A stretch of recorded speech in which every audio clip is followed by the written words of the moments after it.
Olá, muito boa tarde para você que está chegando agora aí para a segunda edição das lives do Hospital da Bahia. O nosso encontro acontece sempre às terças-feiras, às 5 da tarde. Claro, a gente trazendo informação para você, entrevistas com os nossos médicos, grandes especialistas nessa época aí de pandemia.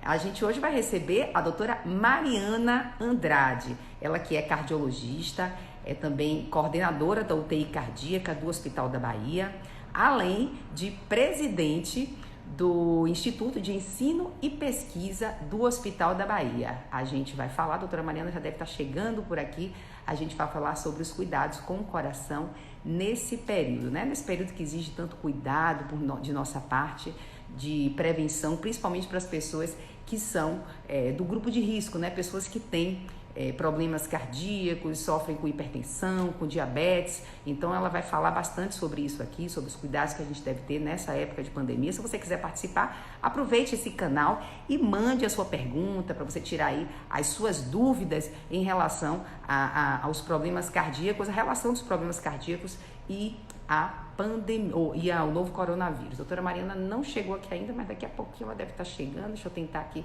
ver se a gente consegue mandar para ela um convite. Não, vamos esperar a doutora Mariana chegar por aqui que a gente conclui e faz a nossa live. Então, você pode mandar a sua dúvida. A doutora Mariana, se estiver me escutando, pode sair e entrar novamente, que aí é possível fazer aqui essa conexão para a gente começar a nossa live, a nossa entrevista com a nossa convidada, que é uma grande especialista, né? Muitos pacientes, eu vi aí no Instagram do Hospital da Bahia, ficaram bem felizes com a participação dela. E para a gente tirar essas dúvidas, né, que sempre surgem, nosso querido amigo Rogério aqui já está fazendo contato com a doutora Mariana para saber como é que a gente consegue aqui, se ela está tendo alguma dificuldade para a gente começar. Opa, a doutora Mariana está chegando, doutora, vamos lá. Boa tarde, doutora Mariana, vamos lá, já está aparecendo por aqui. Doutora Mariana vai falar sobre os cuidados com o coração nesse período, não é isso, doutora? Olá, Cássia. Boa tarde. Tivemos um probleminha aqui com a conexão, mas estamos muito felizes aqui de participar. Obrigada, Hospital da Bahia. É sempre um prazer ter a oportunidade de falar com as pessoas sobre doenças do coração, sobre como alertar para o seu aparecimento, como cuidar do corpo para evitar que as doenças se manifestem. É um prazer estar aqui nessa live com vocês. Pois é, a primeira pergunta, doutora, que eu queria fazer é a seguinte: os pacientes que têm doenças cardíacas, eles têm maior chance de apresentar complicações em caso de infecção pelo novo coronavírus? Infelizmente, Cássia, os pacientes que têm doença cardiovascular já estabelecida, que são aqueles pacientes que já tiveram infarto, que têm insuficiência cardíaca e outras doenças do coração, e não só eles, os pacientes também que têm fatores de risco para desenvolver doenças do coração, e aqui eu destaco a obesidade em pacientes jovens, eles têm um maior risco de desenvolver as formas mais graves da infecção pelo novo coronavírus. Portanto, eles têm mais chances de terem que ser submetidos à internação hospitalar, terem que ir para um ambiente de terapia intensiva e precisar de um suporte de paciente crítico. Dados que a gente tem preliminares lá da China, que foram os primeiros dados publicados, mostram que mais de 70% dos pacientes que foram submetidos à internação hospitalar por conta dessa nova infecção, eles tinham pelo menos um fator de risco. E saiba que o fator de risco mais frequente foi a hipertensão arterial. Chamou muita atenção do mundo inteiro. Estamos ainda tentando entender esse mecanismo de associação entre a hipertensão e a gravidade da infecção pelo novo coronavírus, mas não há nenhuma dúvida de que os pacientes que já têm doença cardíaca estabelecida, eles têm sim uma maior chance de apresentar formas mais graves da infecção pelo novo coronavírus. Agora, doutora Mariana Andrade, dados recentes do Ministério da Saúde mostram que entre as pessoas que morreram vítimas do novo coronavírus, né, da Covid, 40% a 50% eram cardiopatas. Por que o novo coronavírus, mata tanta gente que tem doença cardíaca? Então, existem várias vias, né, de associação entre a infecção pelo novo coronavírus e as complicações do coração. Primeiro que os pacientes que têm doença cardiovascular, eles têm outros fatores associados. Comumente são pessoas mais idosas, com mais fragilidades. Então, isso em si já se carrega uma chance maior de apresentar complicação. A segunda questão é que a infecção pelo coronavírus, ela não é só uma infecção respiratória. Ela ativa um sistema inflamatório de todo o corpo, dentre eles o sistema cardiovascular, podendo causar várias complicações no coração do indivíduo, que vão da inflamação do coração, que a gente chama de miocardite, até quadros graves e letais, como arritmias ventriculares, infarto agudo do miocárdio. Então, se você já parte de um paciente com doença pré-existente, que já tem alguma deficiência no coração, alguma questão especial, um novo acometimento por essa doença, com resposta inflamatória sistêmica, acometimento direto ao coração, a gente espera que esses pacientes vão apresentar mais complicações e maior chance de complicações graves e, como a gente já falou, com necessidade de internação na terapia intensiva e necessidade de hospitalização. Agora, essas complicações, doutora Mariana Andrade, que acontecem no coração, são só com as pessoas que têm já essa doença pré-existente ou há um risco também do novo coronavírus causar danos ao coração, por exemplo, inflamação de um vaso, como a senhora citou aí agora, também a miocardite. Existe também a possibilidade de causar essas lesões, esses problemas no coração de uma pessoa que não tem doenças pré-existentes cardíacas?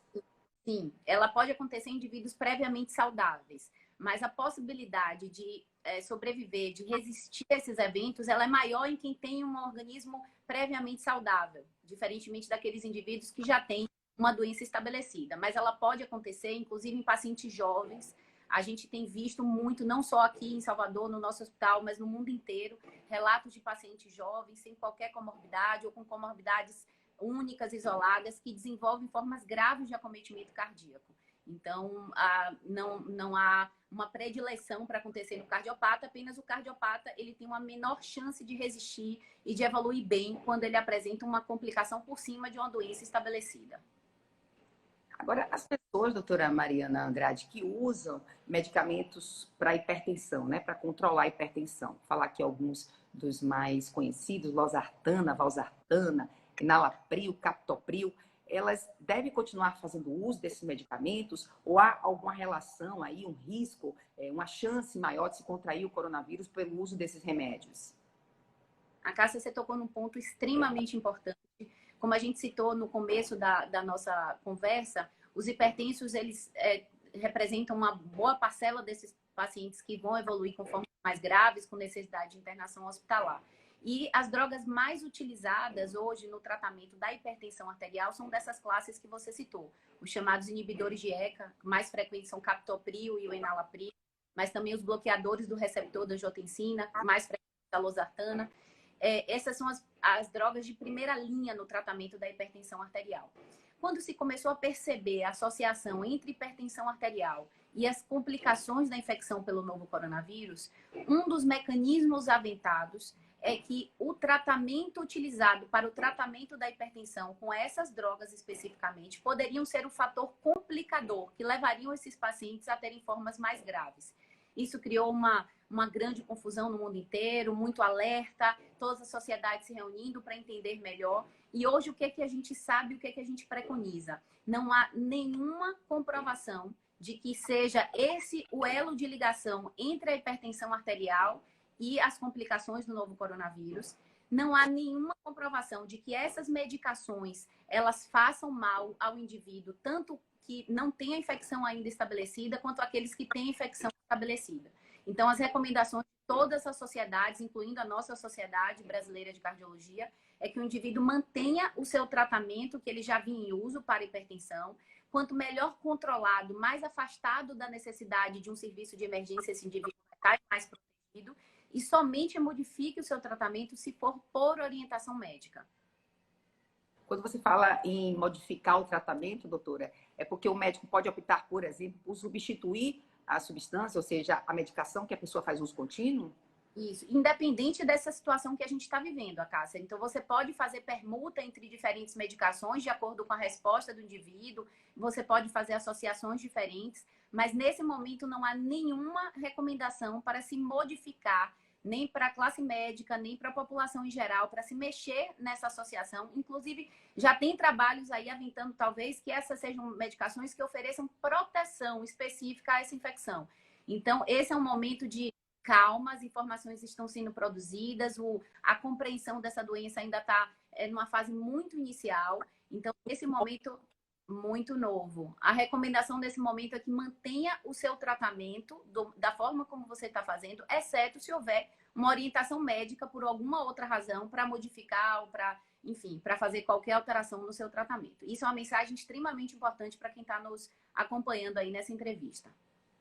E os medicamentos antiagregantes, né, como a S, outros anticoagulantes, doutora, a pessoa tem que continuar também fazendo uso, se ela já faz uso contínuo, porque há essa constatação, né, de quadros de trombose em pessoas que foram infectadas pelo coronavírus. Mas a gente sabe que quando essas informações começam a ser disseminadas, a exemplo da hidroxicloroquina, as pessoas acham que podem fazer o uso, se automedicarem, para proteger, possivelmente, se tiverem infecção e possivelmente se tiverem a complicação, né? Isso não é o correto. Perfeito. Então, a gente está vivendo uma época de muita preocupação em relação à ciência, né? Hoje eu estava falando com a equipe no nosso meio de comunicação, dizendo que a ciência está vivendo um período de ameaça mesmo, porque diante de uma situação de pandemia e de desespero, quem está na linha de frente lidando com esses pacientes e verem eles complicarem, evoluírem mal, sem conseguir oferecer um tratamento curativo, é de fato uma situação desesperadora. Mas nesse momento precisa se manter a lucidez, principalmente quando a gente fala para a população. Então, não há nenhuma recomendação nesse momento, até o dia de hoje, para que se inicie, modifique, altere ou suspenda a terapia anticoagulante que o paciente faz uso, que inicie uma terapia anticoagulante para prevenir a infecção, ou nos indivíduos que têm infecção, para que se estabeleça uma terapia anticoagulante sem uma orientação médica, tá certo? Existem critérios muito bem definidos para se utilizar a terapia antiplaquetária, para se utilizar a terapia anticoagulante. É sempre uma balança de risco e benefício. A gente está oferecendo proteção por um lado, mas a gente está expondo o indivíduo a riscos por outro. E o pior cenário é a população passar a fazer uso em uma situação de desespero por desinformação, tá certo? Ontem a gente recebeu uma paciente no hospital que vinha usando, que fez uso por conta própria de um anticoagulante injetável, porque ela sabia que ela estava com infecção e ela ouviu que o anticoagulante preveniria ela de complicações. Então, essa paciente se expôs a um risco desnecessário. Esses relatos se repetem no mundo inteiro. A gente tem ouvido muito a experiência da Europa, né, que teve situações como a Itália, que tiveram quadros, de fato, de extremo desespero. E a gente ouve relatos dessa automedicação ou de medicação de prescrição inapropriada, levando a diversas complicações. Vários estudos, a Cássia, estão em andamento nesse momento. O Hospital da Bahia, inclusive, participará de um que vai testar exatamente essa hipótese. Se o uso de medicações anticoagulantes em determinadas situações nos pacientes com infecção por coronavírus, de fato, leva à proteção desses indivíduos a complicações. Mas até que esses resultados eles sejam estabelecidos, não há, nesse momento, recomendação para que a população faça automedicação de uso de terapia anticoagulante. E naqueles indivíduos que fazem uso já de antiagregante ou de anticoagulante, a recomendação é que mantenha o seu uso da forma como eles estão prescritos, exceto se houver orientação médica para modificar ou para interromper o tratamento. Temos perguntas já aqui das pessoas que estão acompanhando a nossa live, doutora. Bom. Uma delas diz o seguinte: os pacientes que têm insuficiência vascular venosa associada com cardiopatia.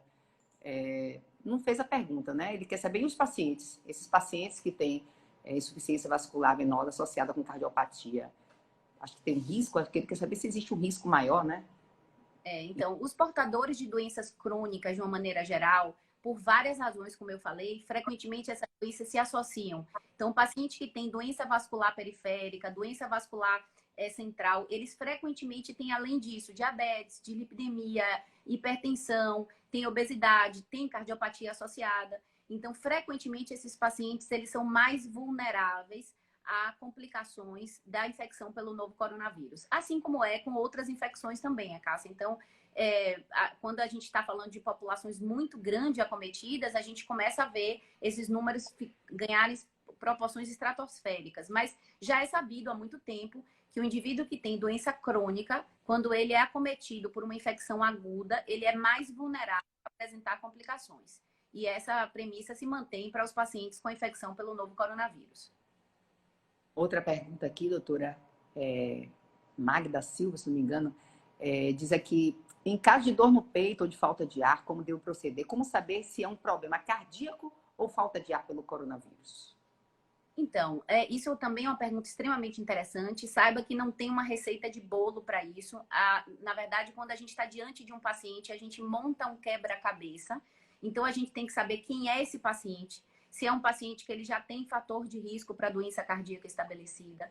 A gente tem que avaliar essa queixa, tempo de início, característica da queixa, com o que ela se agrava, com o que ela melhora, juntar outros sinais e sintomas para fazer uma hipótese diagnóstica. Para a população, a recomendação é, se você tem sinais de alarme, como a falta de ar, você deve procurar um serviço de emergência, em especial se você já for portador de alguma doença crônica, como a cardiopatia, tá certo?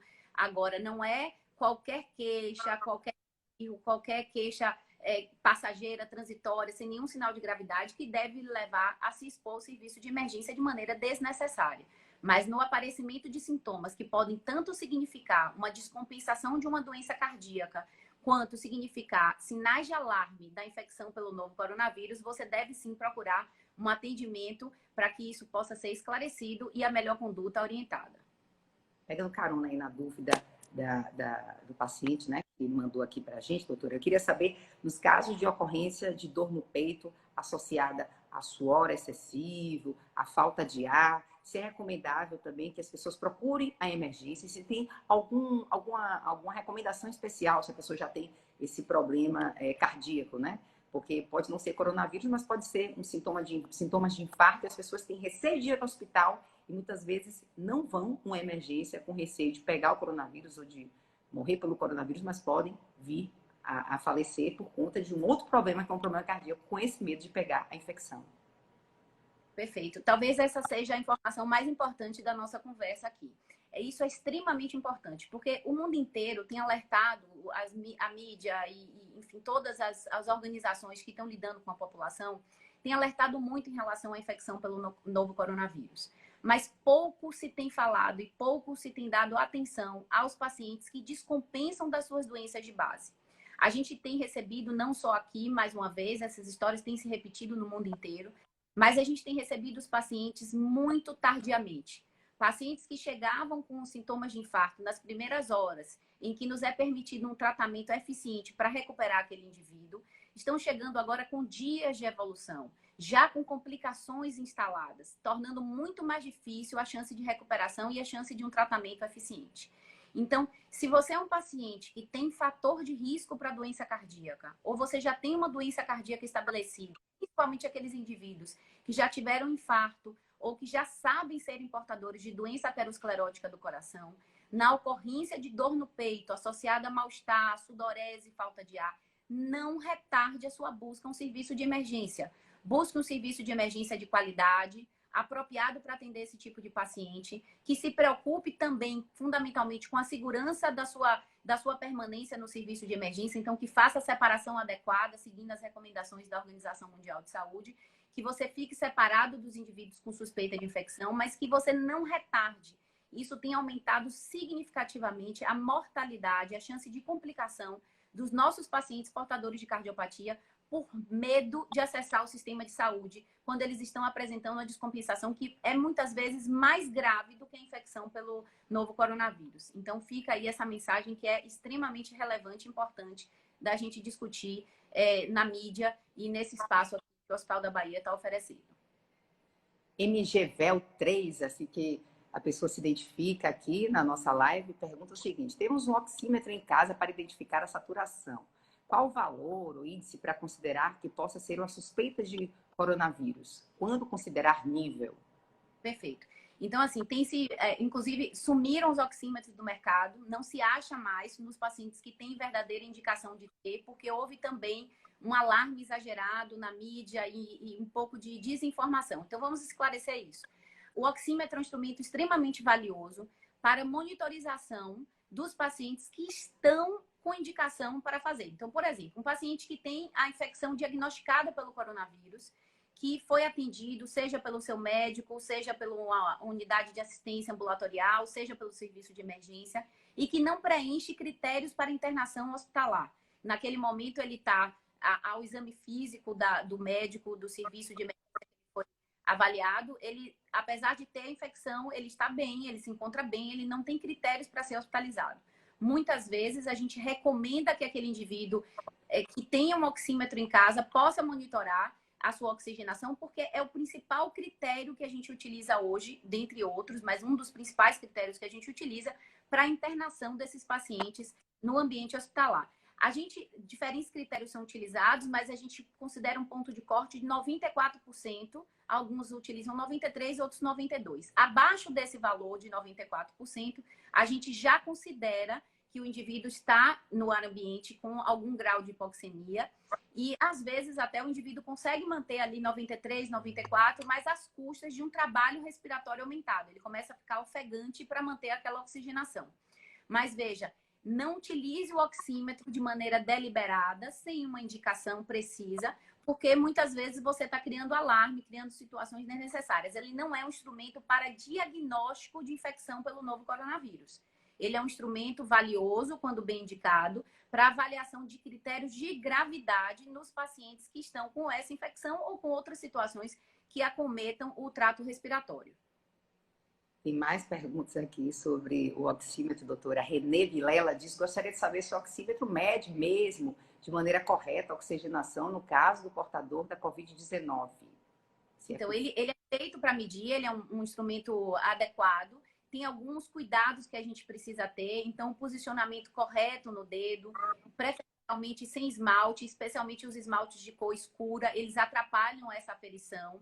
O indivíduo, ele deve estar no ritmo normal. Aqueles indivíduos que têm arritmias, uma delas, a mais frequente, é a fibrilação atrial. Ela torna o pulso irregular, então, às vezes, dá algum tipo de interferência nessa medida. As extremidades têm que estar aquecidas para que essa medida seja adequada, mas isso são situações de exceção. Na maioria das vezes, se for utilizada a técnica correta, ele é um instrumento que costuma ter uma boa capacidade de mensurar a oxigenação do indivíduo. Vou aproveitar aqui que eu estou vendo que Dalva fez uma pergunta aqui pela nossa live e a Cris respondeu. Ela diz o seguinte: a Dalva: estou ficando ofegante à noite. Algum problema? E aí ela diz aqui: ansiedade. Então, é bom que a gente consiga diferenciar, né? Quando como eu falei naquele momento, a hipótese diagnóstica ela é feita como um quebra-cabeça, não é uma peça isolada. Então, não é o fato de um indivíduo, em um determinado momento do dia específico, como a noite, ele ficar de repente ofegante. E depois ele passar o dia pleno, bem, sem qualquer outra queixa, sem tosse, sem outros sinais, sem falta de ar. Então, a maior parte das vezes, isso pode ter uma outra explicação. Agora, se o indivíduo está ofegante à noite, associado a tosse, dor no peito, se ele durante o dia ele repete esses sintomas, se vem com outros sinais e sintomas associados, isso deve ser valorizado e avaliado. Tem mais pergunta aqui, doutora. Paciente que já contraiu a Covid, corre o risco de contrair novamente? Acho que essa é a pergunta que todo mundo quer fazer, né? O risco de já ter contraído ou de contrair a doença novamente. Ainda não há um consenso sobre isso, né? Não há uma definição, né? Há uma expectativa que sim, né? Que os indivíduos, a maior parte dos indivíduos, pelo menos, vão desenvolver anticorpos que vão conferir imunidade. Mas a gente sabe que os vírus são capazes de sofrer mutações, inclusive em curto espaço de tempo, e driblar esse sistema imunológico da gente, né? Então, o fato do indivíduo ter tido a infecção, ter lá até sua dosagem de IgG positivo, ou ter repetido o seu PCR mostrando que ele está negativo, ele não deve dar a ele a liberdade de perder a sua proteção. A gente fala muito isso para a classe médica, a gente tem várias pessoas na área de saúde que foram acometidas e que agora se sentem empoderados, né? A gente diz que o IgG hoje é uma medida extremamente cara no mercado, porque a gente quer pessoas, né, que estejam bem, mas a gente deve manter os mesmos cuidados de proteção individual, mesmo que o indivíduo tenha tido a infecção, sob o risco ainda de esse vírus sofrer mutações e driblar o sistema imunológico, fazendo com que o indivíduo ele seja novamente infectado. Mas isso, como você mesmo citou, não é um consenso ainda na literatura, a gente ainda está aprendendo e, de fato, essa informação precisa só vai ser adquirida aí com um prazo um pouco maior. Outra pergunta aqui: como identificar uma arritmia? Claro que a gente está falando sobre cuidados com o coração nesse período, mas aproveitando a sua entrevista, as pessoas têm dúvidas também, né? Sobre os problemas no coração. E aí, como é que é possível identificar e como identificar a arritmia, doutora? Então, a arritmia, na verdade, é um distúrbio do ritmo normal do coração. O ritmo normal do coração, ele tem uma cadência, então ele bate em intervalos regulares, né? Então, tem um batimento regular. E ele varia numa frequência esperada, em repouso, entre 60 e 100 batimentos. Quando o indivíduo ele sofre uma alteração desse ritmo, então o batimento começa a ficar irregular ou impreciso, ou quando ele sofre uma redução acentuada desse valor médio esperado, ou um aumento acentuado, o indivíduo costuma perceber isso através de sinais e sintomas. Então, as queixas mais frequentes que fazem com que a gente pense que o indivíduo tem uma arritmia é a percepção do que a gente chama de palpitação, que é a percepção de um batimento ou acelerado ou irregular. Isso a gente vai fazer a suspeita das chamadas taquiarritmias, que são os distúrbios do ritmo do coração que levam à aceleração do batimento. Já os pacientes que sofrem a bradiarritmia, que na verdade é a desaceleração do batimento do coração, frequentemente chegam com queixas de tontura, desmaio, que fazem com que o médico suspeite que ele possa estar tendo algum distúrbio do coração. Então, a queixa mais comum que vai fazer a gente pensar que o indivíduo está tendo arritmia é o que a gente chama de palpitação, percepção do ritmo irregular ou acelerado, ou tontura e desmaio para pensar numa desaceleração do batimento. Pergunta aqui qual a opinião da doutora Mariana sobre o infarto não obstrutivo versus Covid. Juliana perguntando. Juliana é nossa coordenadora de enfermagem do Hospital da Bahia, sempre participando aí nessas atividades científicas. Um beijo, Ju. Então, a gente tem visto, de fato, uma incidência aumentada de infecções, de quadros que simulam o infarto agudo do miocárdio. Inclusive, a forma mais grave do infarto agudo do miocárdio, que é o chamado infarto com supra. O indivíduo chega com uma dor persistente em repouso, tem alterações no eletrocardiograma, que é o primeiro exame a ser realizado nesse paciente, que são compatíveis com infarto grave. E esse paciente, por protocolo, ele é encaminhado diretamente para um serviço de hemodinâmica, para um cateterismo, e com muita frequência a gente tem visto pacientes sem uma obstrução nas artérias do coração, que são as causas mais frequentes para levar ao infarto. O mecanismo principal aventado para esses pacientes, na verdade, são inflamações do músculo do coração, a miocardite, que leva a um quadro que simula o infarto. Mas também pode ocorrer o infarto propriamente dito pela formação de coágulos. Então, a gente estava falando lá atrás dessa questão da complicação sistêmica que o indivíduo pode sofrer. Uma delas é a formação de coágulos na circulação sanguínea, que pode acometer o coração, levando a quadros de infarto. Quando a gente filma a coronária, aquele coágulo já se desfez e a gente já encontra a artéria livre, desobstruída. Então, a gente tem que ter um alto grau de suspeição nessa época. Todo paciente que chega com suspeita de infarto, que tem alteração eletrocardiográfica, a gente já deve pensar se ele pode estar tendo um acometimento do coração secundário à infecção pelo coronavírus. Esses quadros, eles não costumam ser o quadro de entrada do paciente, então, geralmente ocorre na segunda semana. Então, o paciente ele tem uma história de ter tido febre 5 dias, 7 dias antes. Frequentemente, ele tem tosse e falta de ar associada. E lá pelo 7º a 10º dia, ele vai ter a complicação cardíaca. Então, simples perguntas à beira-leito fazem com que possa suspeitar que o indivíduo, além daquele quadro cardíaco, ele esteja, na verdade, tendo uma infecção pelo novo coronavírus. Outra pergunta de Juliana. Mari, fala um pouco sobre o uso de cloroquina e possíveis complicações cardíacas, como as arritmias. Então, você falou aí da questão da inundação na mídia com relação à cloroquina. Ela foi tida como a cura, né, durante algum tempo. Houve também um desaparecimento do mercado da medicação. Pessoas que fazem uso crônico por outras indicações da cloroquina passaram a ficar desabastecidas, muita gente desesperada por não encontrar, consequência desse desespero que a população se encontra. Então, hoje, a indicação do uso da hidroxicloroquina, ela é feita exclusivamente pelo médico na frente do indivíduo. Ainda não temos estudos que comprovem se de fato o uso da cloroquina e da hidroxicloroquina, ele é de fato eficiente. Se ele for eficiente, em que momento ele deve ser introduzido. Então, vários estudos estão em andamento. Mais uma vez, o Hospital da Bahia também vai participar. Já estamos agora na fase final de aprovação de estudos que vão avaliar a segurança e a eficiência da cloroquina. Uma das principais preocupações do uso da cloroquina, especialmente quando ela é associada a outras medicações, é que elas podem causar um distúrbio no ritmo do coração. A gente estava falando há pouco da arritmia, Então, a hidroxicloroquina, ela precisa de uma avaliação criteriosa para ver se o indivíduo ele tem contraindicação para o início do seu uso. Se houver contraindicação, o paciente deve ser pesado muito o risco e o benefício do uso. Mas mesmo aqueles indivíduos que não têm contraindicação, precisam ter o seu eletrocardiograma monitorado, e aí para cada indivíduo vai ter uma periodicidade com que isso deve ocorrer, para se monitorar os primeiros efeitos que a cloroquina pode levar ao ritmo do coração, promovendo arritmias que podem ser, inclusive, letais. Mas, de uma maneira geral, a experiência com o uso da cloroquina em pacientes que fazem uso crônico, como eu falei, são os pacientes portadores de lúpus, de artrite reumatoide, que fazem uso dessa medicação em longo prazo, é considerado uma droga extremamente segura. Então, sempre foi. Hoje a gente está vendo um aumento na incidência, porque quando você começa, mais uma vez, a usar em grandes populações, em número muito grande de pessoas, a chance de efeitos colaterais, obviamente, aumenta. Então, nesse momento, é preciso cautela para se indicar o uso.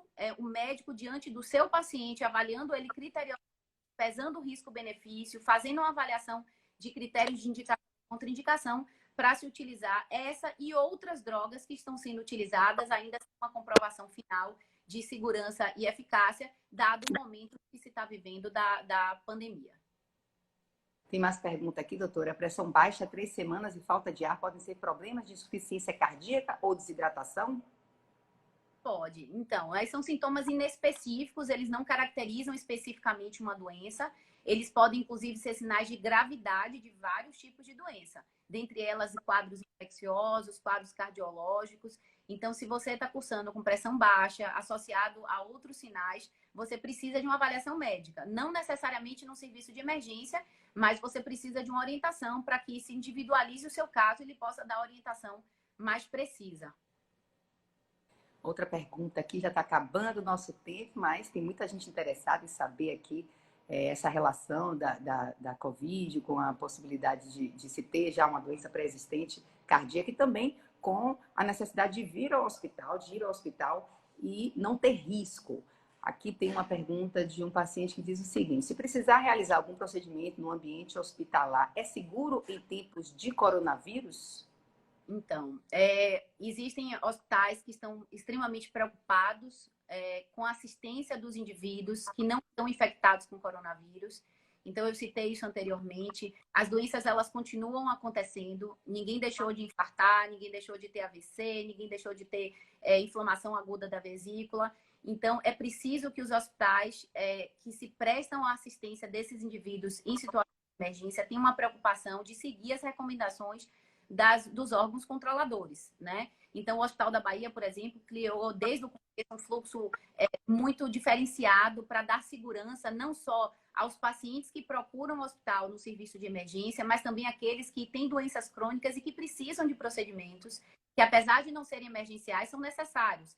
Então, por exemplo, os pacientes com câncer, que têm indicação de fazer uma cirurgia para retirada de tumor. Não é uma situação de emergência muitas vezes, mas é uma condição que a gente chama de tempo sensível. Postergar isso por meses pode significar selar para sempre o seu prognóstico. Então, a maioria dos hospitais, e o Hospital da Bahia se inclui nele, se preocupa com essa condição, tem responsabilidade com a saúde dos seus pacientes e criou fluxos diferenciados.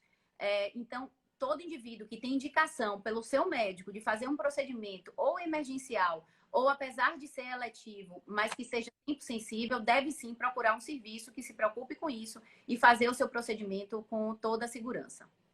Pois é, a saúde não pode esperar, não é mesmo, doutora? Não pode esperar.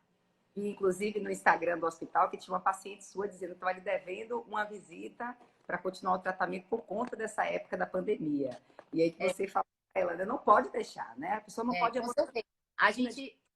vários serviços, a Cássia... Só para finalizar aqui, não sei se você vai ter mais alguma pergunta, mas eu acho que é importante também a gente tocar nesse ponto, a importância imperiosa de se manter o tratamento dos pacientes regularmente. Então, os pacientes que são portadores, principalmente das cardiopatias, aqui eu vou puxar a brasa para minha sardinha, né? Mas isso vale para todas as outras condições crônicas. Então, os portadores de cardiopatia, eles não podem abandonar o seu acompanhamento.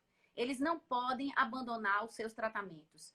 por várias razões. Primeiro, pela própria doença. Segundo, que se eles descompensarem, eles vão ter que acabar indo para o serviço de emergência, muitas vezes tendo que se internar em ambiente de terapia intensiva. Então, a nossa recomendação é que procure um ambulatório, procure o seu médico, peça a ele a melhor orientação para o seu caso.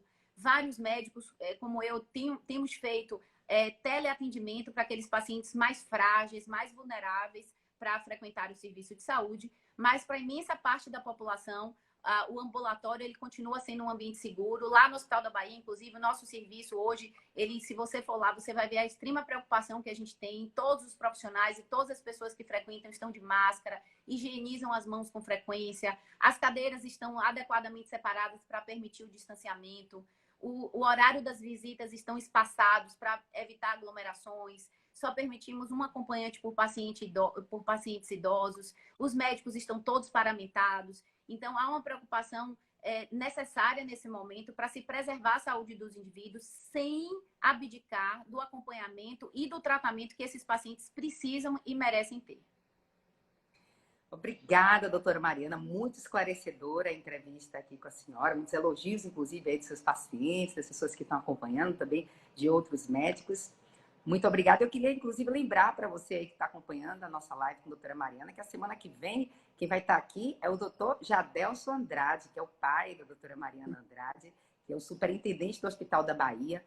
E o convidado, doutor Jadelson, é o doutor Fausto Pinto, que é presidente da Federação Mundial do Coração, diretor da Faculdade de Medicina da Universidade de Lisboa. O assunto é a experiência bem-sucedida de Portugal, se é possível transportar para o Brasil. Maravilha, é imperdível essa entrevista da semana que vem. Espero que todos possam ter aprendido alguma coisa, ter refletido um pouco sobre seus cuidados de saúde. E o Hospital da Bahia, o Serviço de Cardiologia, está à disposição para lhe oferecer o melhor tratamento e as orientações aí necessárias para a população ficar bem. Tá bom, obrigada, doutora. E obrigada a você também que acompanhou aí a nossa live. E na próxima terça-feira, o doutor Jadelson está de volta. Tchau, tchau. Um abraço.